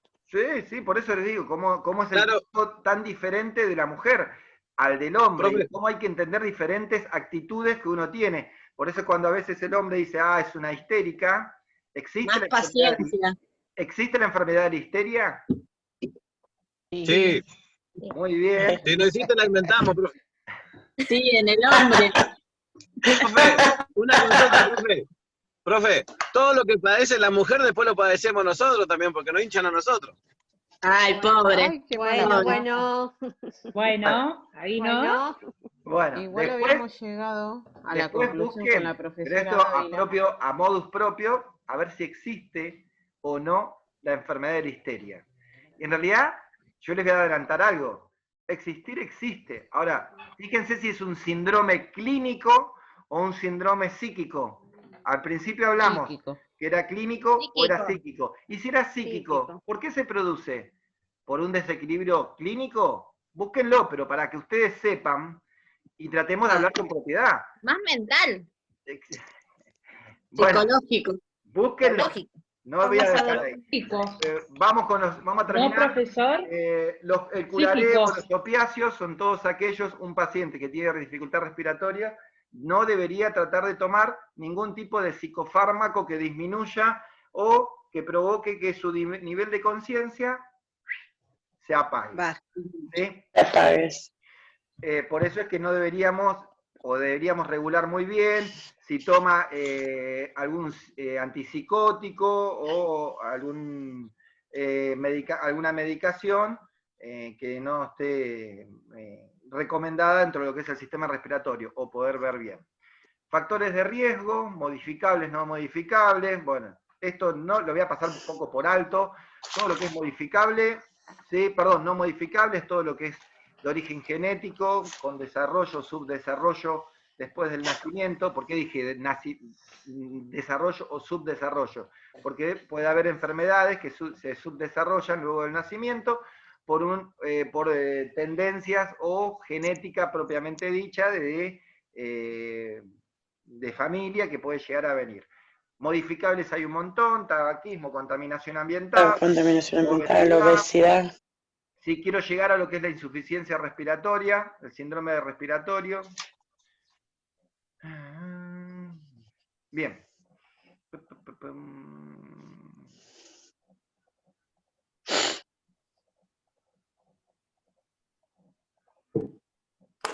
El síndrome de distrés respiratorio. Bueno, es una forma muy grave de insuficiencia respiratoria aguda. ¿Y qué estoy diciendo? ¿Por qué digo aguda y no crónica? Porque se da en la parte aguda. ¿Es solamente una etiología? No, puede ser un conjunto, puede ser una neumonía, un edema agudo de pulmón, un trastorno de una hemorragia, puede ser una pancreatitis, puede ser sepsis, una infección generalizada del organismo, ¿sí? Pero entonces, ¿qué se diferencia una neumonía o un síndrome de distrés respiratorio? Ahí está. El punto de partida no solamente en el síndrome de distrés respiratorio, es propiamente dicho, de la respiración o del sistema respiratorio.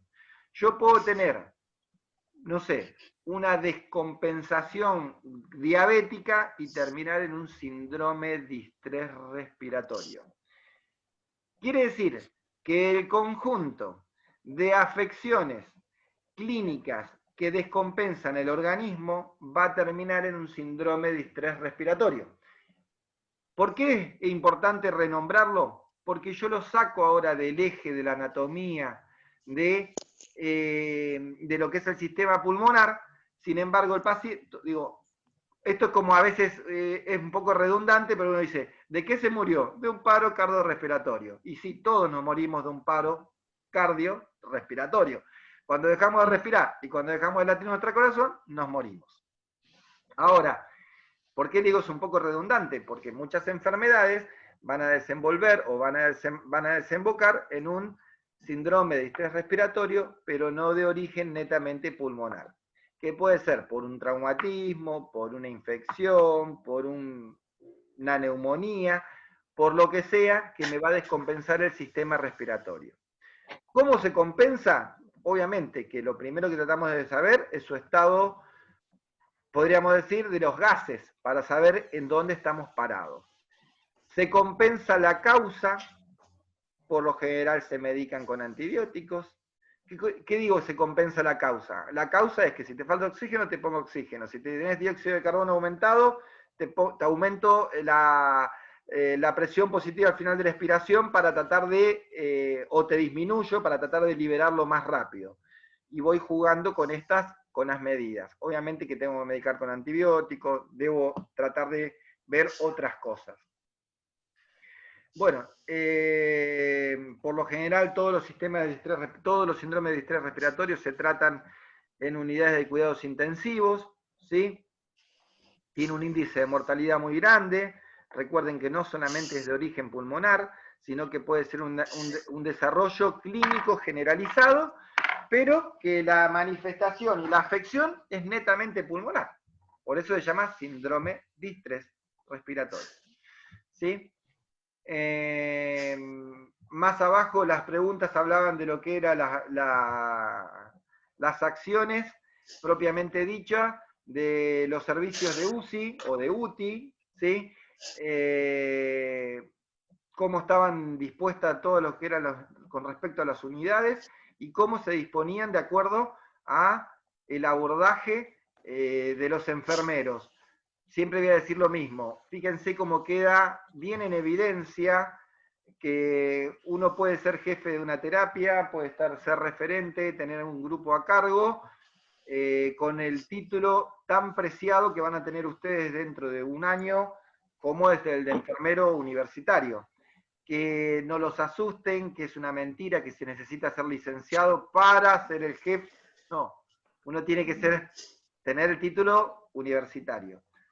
Y está demostrado, por eso es más que nada, por eso se lo pusimos en la ley, que no hay algo que les diga, no chicos, tenés que ser licenciado. Es una mentira. Uno tiene que saber desenvolverse y desempeñarse. Por eso es que más adelante, no en esta materia, sino en el taller de investigación, les vamos a enseñar diferentes técnicas de abordaje para la investigación. Porque nosotros consideramos al enfermero profesional parte importantísima, ¿sí?, de lo que es el desenvolvimiento y el desarrollo de cada uno de las funciones dentro de las diferentes áreas. A veces el título de grado, el título de licenciado, si uno no lo sabe usar, va a seguir siendo mediocre igual. Lo importante es poder desenvolverse y desarrollar cada una de sus aptitudes y actitudes, ¿sí?, en forma coherente, correcta, en equipo, ¿sí? Bueno, yo quiero pasar, me faltan 20 minutos para terminar la clase y quiero ir al caso clínico. Dejar de compartir. ¿Qué nivel el tipo? Compartir pantalla y irme a escritorio, ya no. A ver. Estaba en el pendrive, ¿no?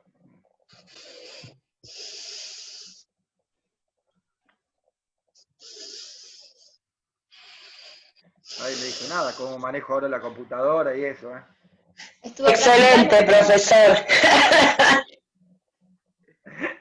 Bueno, che. Va a salir bueno. Le iba a decir que le pregunte a la profe ahora de la próxima materia, que es súper ágil, rápida para cambiar de pantalla a pantalla. Bueno, che, yo tendrá otras actitudes que yo no tendrá otras actitudes que yo tengo. Es verdad, eso es cierto. Sí, nada, también Sergio Gramajo, digo, yo el otro día le mandé una planilla para que me ayude, me la hizo toda él, digo, no sé cómo tiene esa facilidad, digo, pero bueno, a mí me cuesta un montón a veces, ciertas cosas, a veces también uno está negado, digo yo, a tratar de querer hacer otras cosas, ¿no? Una negación de uno. Pero bueno, se va adaptando y va aprendiendo. Siempre digo. El aprender no ocupa lugar. Sí, pero a veces uno no tiene ganas. ¿Sí? Bueno. Tal cual. Denme un segundo.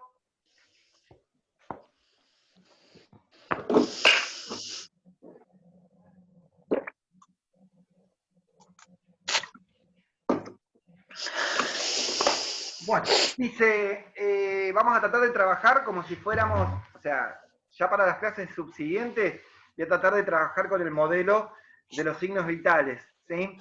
¿De qué significa de los signos vitales? Como si fuera un monitor. Está muy bueno lo que los simuladores, pero vamos a ver cómo los puedo pasar a la parte práctica y gráfica, porque tengo que ir modificando algunos parámetros.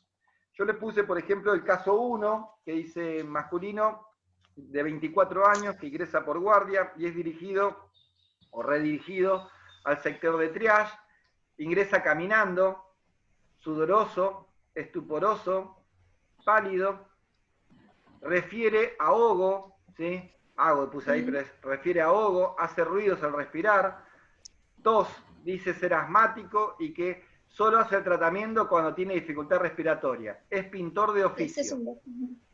Al ingreso, taquicárdico, taquipneico, afebril, normotenso, saturación de 97. La PO2 está en 90, la PCO2 está en 60, tiene un hematocrito de 45 y una fórmula leucocitaria de 6000. Bien.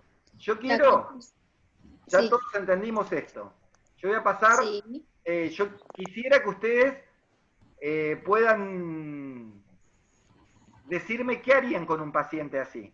Si quieren, podemos hacerlo entre todos. Vamos diciendo, ingresó, ¿qué hacemos? Paso por paso. Tratar de normalizar, profe, la respiración y lo que está alterado. Lo que primero haría, profesor, es acostarlo semi-Fowler y colocar, porque como está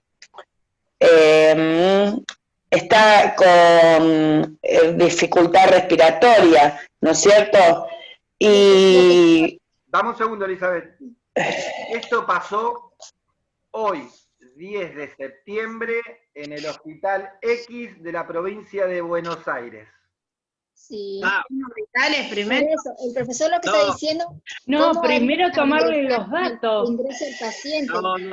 No, si viene con una afección así ya, digamos, porque está con una afección crónica supuestamente, ¿no? El paciente, lo que yo anoté, no sé, digo por mi ignorancia, lo hice así.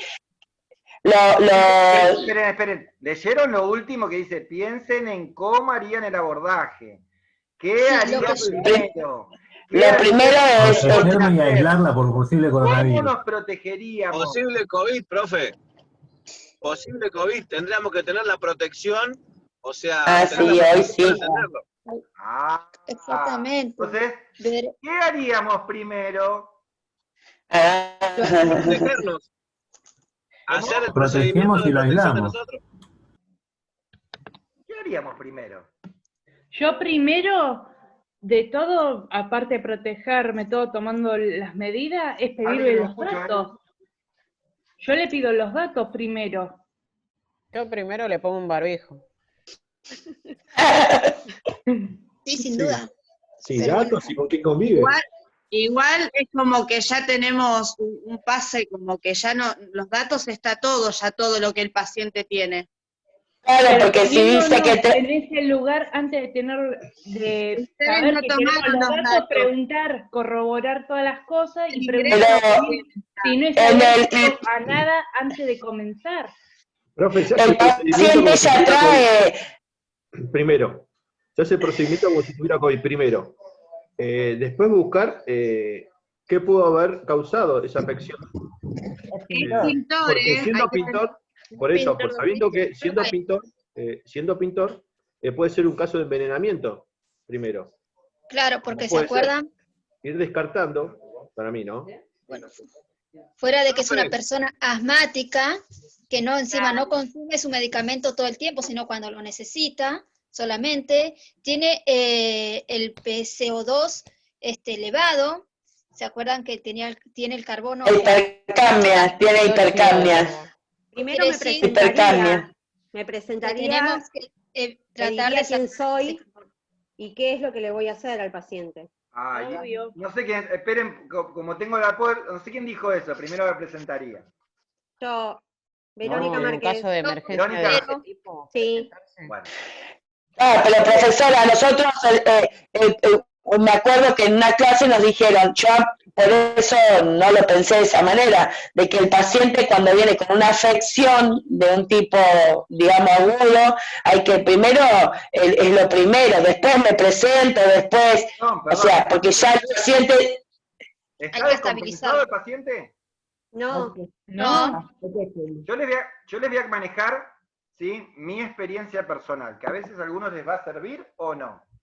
Yo he tenido pacientes en estado de coma clínico y hasta de coma inducido, y soy de las personas que me pongo a pie de cama y los saludo.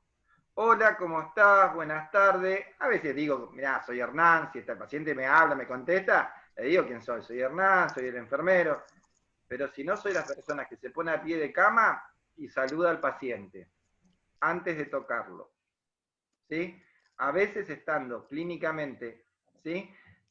De hecho, me ha pasado, porque ese sí es mi trabajo, hacer prehospitalario, ir a un abordaje de un paciente que está atrapado dentro de un auto o atrapado dentro de un ascensor, y lo que más me tranquiliza, o lo que más lo tranquiliza, es que yo llegue y no importa la emergencia, sea un herido de bala, sea un apuñalado, sea lo que sea, es presentarle y decirle, hola, ¿qué tal? Soy Hernán, te vengo a ayudar. ¿Sí? Es una forma identificatoria. A veces tengo el tiempo de decir que estoy Hernán, el enfermero. ¿Sí? O sea, entonces yo creo que lo primero que yo les puse, ¿cómo nos protegeríamos? Primero y principal, si yo estoy en ese lugar, y les aclaré que hoy es 10 de septiembre, debo trabajar con medios de bioseguridad. ¿Cuáles son estos medios de seguridad? Primero y principal me tengo que proteger yo, soy el más caro, el más importante. Entonces digo, mi abordaje principal es tener, si quieren de arriba para abajo, ¿sí? De arriba para abajo es protección ocular, protección respiratoria con un barbijo mínimamente quirúrgico, si puedo tener de más de 95 partículas o el N95, mucho mejor, ¿sí? Si tengo pelo largo o tengo cofia, puedo tener una cofia, me uso la cofia, no porque por el pelo me va a contagiar, pero sí me pueden caer las partículas, y después, si no tengo donde bañarme, se me va a complicar. Camisolín, ¿sí?, que me cubra hasta la rodilla, guantes, ¿sí? Y me olvido de que tocarme de vuelta hasta que no me pueda volver a higienizar. Pero eso tiene un orden de ponerse y de sacarse también, profe. Sí, si quieren se los digo por el orden. ¿Cuál sería el orden de ponerse? No es tanto el orden, porque vos te lo ponés limpio. Sino para retirarse. ¿Sí? Limpio te lo estás poniendo. Así que yo les cuento, lo primero que hago, me pongo el camisón. Bueno, primero y principal que yo uso el traje, ¿sí? Arriba del traje me pongo el camisolín. Lo último que me reacomodo o algo es el barbijo. Y la antiparra, o depende, a veces uso antiparra, a veces uso la máscara completa. Todo depende de las acciones, tengo las dos cosas y depende. El tema no es ponerse, el tema es sacarse. ¿Sí? Sacarse y lleva, bueno, lo primero que hago, ¿sí? También uso doble guante, así que uso todo lo que es sucio con el guante que tengo, después me saco el primer par de guantes, o me saco el guante de un lado y me saco el antiparra. ¿Sí? El barbijo jamás me lo saco, es lo último que se saca. Por ahí me saco la cofia. Me agarro el alcohol, me echo alcohol, ¿sí? Me lavo esta mano. Me saco el primer guante de esta, todavía me quedan 2 pares abajo. Después, ¿qué hago? Me arranco el camisolín. Siempre, no tirándolo así, a lo loco, sino me lo arranco, corto de arriba, corto abajo, hago un sistema envolvente, coloco alcohol de vuelta. ¿Sí? Así hasta terminar de sacarme. Y por último, lo que me saco es el barbijo. A veces uso hasta 2 barbijos. Uso el N95 y arriba el quirúrgico. ¿Para qué? Para poder sacarme el barbijo quirúrgico, tirarlo, y el N95, que es el que conservo, poder sacarlo y poder ponerlo en un lugar. Lo último que hago en un área limpia. Por eso les digo, lleva un proceso. Pero ustedes, ¿cómo se protegerían? ¿Es respiratorio el paciente? Sí. Sí. ¿Sí? Entonces ya deberían protegerse. ¿Se deben presentar ante el paciente? Sí, Sí. siempre. Bueno. ¿Sí? Y ahí acepto todo lo que ustedes me decían. El que habló de que es pintor y puede estar intoxicado, es cierto. El que habló, pero me dice, hace 10 años que soy pintor. ¿Sí? Bueno, ¿usaste algo diferente? ¿Cambió algo en tu, o sea, porque también puede ser esto, ¿sí? La variación de productos. Profe, pero igual de todos modos es sospecha de COVID. Igual de todos modos es sospecha de COVID. Todos los casos para mí. ¿Por qué? ¿Tiene fiebre? Hasta que se pruebe lo contrario. ¿Tiene fiebre el paciente? No, No. no tiene fiebre. Pero tiene problemas respiratorios. Pero tiene problemas respiratorios. Tiene problemas respiratorios. ¿Podemos pensar que solamente es un asmático? No. O sea, lo podés pensar, pero vos sabés que sí o sí tenés que tratarlo como un paciente sospecha de COVID. Por más que vos No digas... nos daría lugar a pensar otra cosa, porque si no, y si llega a tener... Hacemos el hisopado. Obvio. Sí o sí tenés que hacer... ¿Asintomático? Es lo primero que haría. A mí lo que me pasó cuando estuve internado, me hicieron hisopado, y después de 2 días y medio, 3 casi, se relajaron los enfermeros. Era terrible como estaban vestidos. Es como dijo usted, profe, estaban cansados ya, porque decían, estoy repodrido de esto. Es increíble, pues solamente para cambiarme el suelo una pavada, tenían que disfrazarse, sacarse todo, alcohol en gel en la habitación, y salir, y se olvidó algo, se olvidó la tijera, ¿no sabe qué es? Y no había nadie para que la asista, o sea que tenía que cambiarse, volver por una tijera, no, un kilo. Bueno, por eso mismo es que uno trata de hacer los casos clínicos fuera. ¿Qué significa fuera? Fuera de estar con el paciente. Entonces todos pensamos, entonces ¿coincidimos todos en que debemos cambiarnos? Sí. Sí. Perfecto. ¿Coincidimos todos que deberíamos pensar que es un posible COVID? Sí, eso sí. ¿Deberíamos tratarlo como un asmático? Sí. Sí.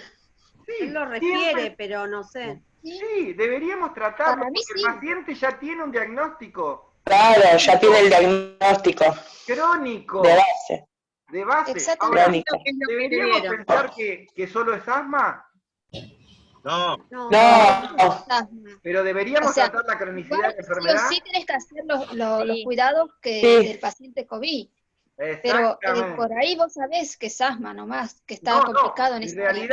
realidad, esto hablemos de sospecha o de probabilidades. Yo sospecho Claro. y tengo la mayor probabilidad de que solamente es un asmático que fue desatado por su oficio como pintor y que hoy por hoy presenta una marcada dificultad respiratoria. ¿Sí? Sí. Compensado, porque satura 97, está normotenso, ¿sí? Sí, porque Pero si no vos ves puedo descartar que no sea un... todos los que resultados no sea también un de COVID. laboratorio están bien. El Y único más problema aún que Obviamente. tienen Yo les puse Profesor. los datos de laboratorio, pero eso se supone que va a venir dentro de una hora después que entramos al paciente. bueno, pero yo, claro, Pero acá concluyendo tenemos que los usted nos dio los datos. datos. Sí, bueno, porque si no, no podíamos jugar. Si no, no podíamos Claro, jugar con profesor. esto. Además hay que tener en cuenta que puede tener además COVID porque también es una persona de riesgo por ser De riesgo. asmático. es una persona de riesgo, ¿sí? Y tiene más de un síntoma, tiene dificultad respiratoria, tiene tos, tiene tos, tiene 2 síntomas, ¿sí? ¿Qué significa, qué significa el estuporoso? Es que está... Falta de reacción. No, es conciencia parcial. Por eso. Sí, conciencia parcial. Tiene un estado mental alterado. Exactamente. Cuando alguien dice estuporoso, es que posiblemente no esté en las condiciones mentales más óptimas. Puede estar o nervioso, o no con ningún grado de incoherencia, sudoroso, transpirar. Entonces yo tengo que pensar, el estado de estupor se puede dar en un infarto puede tener un estupor, una dificultad respiratoria puede tener un estupor, claro. Sensación diabética puede tener un estupor, ¿sí? Es del mismo shock de todos los síntomas que tiene. Es la unión de de una descompensación clínica, o que se está por descompensar clínicamente. Es el estado previo al estar en un estado de pérdida de conocimiento. ¿Sí? ¿Creo que puede ser una acidosis respiratoria? En este caso, está en una acidosis respiratoria, exactamente.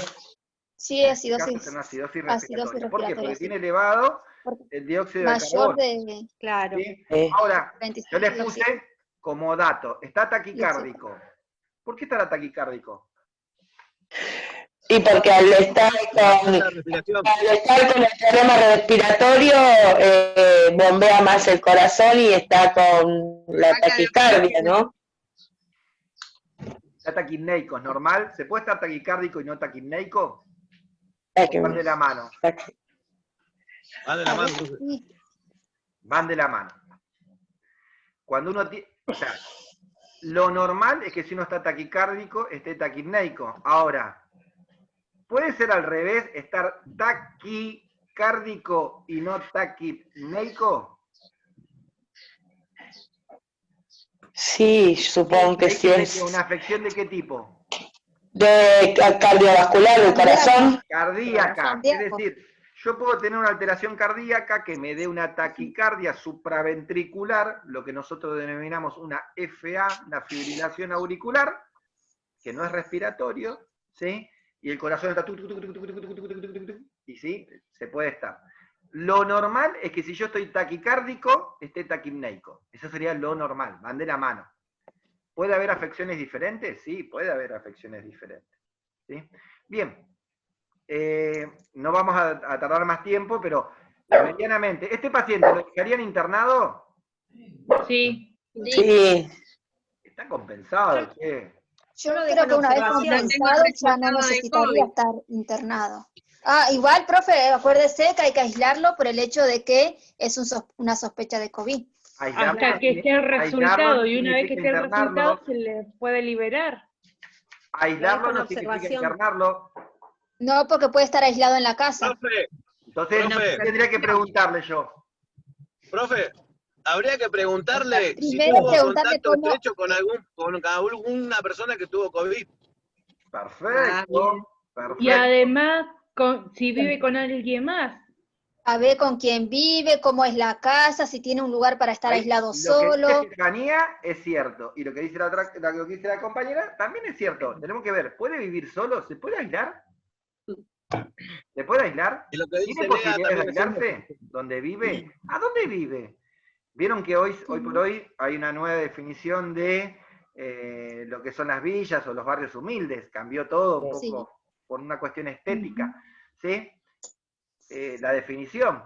Entonces digo, ¿se puede aislar? ¿Tiene posibilidades de aislarse? Che, sos pintor, ¿trabajás en blanco? ¿Tenés obra social? ¿Tenés hijos a cargo? ¿Con quién vivís? ¿Sí?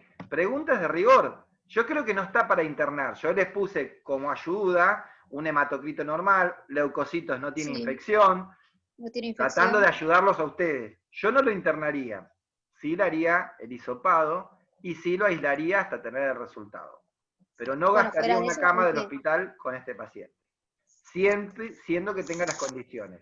Vamos rapidito, que me quedan 2 minutos. El caso de abajo, 56 años, fiebre 72 horas, dolor en la faringe, en la faringe, consulta por guardia, ingresa caminando, diabética tipo 2, se observa fatiga, es docente de profesión. Taquicárdica, taquipneica, febril, hipertensa, hiperglucemia, saturación de 93. Tiene todo. Queda adentro y queda internada esa. Tiene hipercambia sin duda. Creo que no hay duda que, todo lo demás que tiene. creo que no hay duda de cómo tenemos que abordar al paciente, cómo tenemos que abordarlo cómo. Todo Con todas las medidas de bioseguridad. Con la máscara, con el... Con más razón, porque tiene más síntomas que el otro paciente. Hay que tener mucho más cuidado todavía. ¿Lo internarían? Sí, lo dejaría en observación. Aparte vos tienes los leucocitos muy altos. Yo no sé. Está con riesgo de una infección tiene. Yo no sé si será una infección, Puede ser una diabetes infección urinaria, porque inflamatoria. es diabética tipo 2. ¿Qué significaba tipo 2? Que no depende de la insulina. ¿Puede tener insuficiencia respiratoria? ¿Puede tener infección urinaria, digo, esta paciente? Sí. ¿Son más propensos a tener los diabéticos? Sí. Yo, no nos quedó tiempo, pero todo lo que ustedes piensan deberíamos preguntarle. Caso estrecho, ¿sí? 72 horas de fiebre, con quién vive, si alguien más en su casa tuvo signos o síntomas, si tiene posibilidades de aislarse en su casa. ¿Hay que hisoparla? Sí. Hay que Y hisoparla. preguntarle si toma la medicación para la diabetes, la Para la metformina. diabetes, para la hipertensión, ¿sí? Sí, pues tiene hipertensión. está Hay que ver hipertensa. todo este conjunto, cómo es la dieta, come sin sal, come con sal, ¿sí? Bueno, chicos, no me Está quedó saturando tiempo para bajo. seguir. Pero bueno, más o menos algo así van a empezar a hacer las clases. Algo más de dinamismo para que todos empecemos a tratar Más de, entretenido. ¿sí? Está buenísimo. de contribuir. Yo digo siempre, entre todos nos vamos a mejorar. Porque por ahí lo que algunos Obvio. se por alto, el otro dice, no, tenemos que hacer esto. Y el esto me abre la cabeza a mí y me dice, no, tenés razón. Porque nadie es perfecto. A alguien se le puede escapar algo. Entonces, entre el conjunto de todos, podemos. Después vamos a ponerlo más difícil. Prueba y error, ¿no dijo, profe? ¿Sí? Prueba y error, porque uno se puede confundir también en decir, me ha pasado 1000 veces, pero así aprendo. Sí, sí, así es. Así ¿Va a que, mandar bueno, más chicos, casos, profesor? ¿cómo? ¿Va a mandar más casos para la clase que Sí, viene? para la clase que viene vamos a tener más casos y más complejos. ¿Sí? Yo en la Profe. semana me pongo en contacto con ustedes para pasarle la bibliografía de lo que es la unidad que viene. Los dejo ahora, Buenísimo. profe, así que bueno. Chicos, buenas Bueno, semanas para descanse, todos. profe. Gracias. Descanse y cuídese, profesor. Profe, lo último. Decime. Vaya anotando todo lo que respondí bien, así después me ponen la nota más alta, porque medio que flojo estuvo. Bueno, Entraste y esto saliste para cada todos. rato. Para todos los que hablamos. Obvio. Obvio. ¿Cuántas veces Anote, entraste y saliste anote. hoy de la clase del Zoom? Es verdad, profe, descuéntele. ¿Cómo? ¿Cuántas veces entró y salió hoy del Zoom, Lea? Como 20. ¿Viste? 5 Profe. veces. Lo que pasa, profe, que estoy laburando aparte de estar acá, así que Ah. de más me Mentira, tenés que ir poniendo. Decirle la verdad que es tu novio, que no te deja. Es un genio. Estás celoso. Profe, Estás celoso. chau, chau. Buen fin de... Chao, profe, que la pase bien, que termine bien el día. Sí. Cuídense. Saludos para todos, chicos. Vamos a frenar la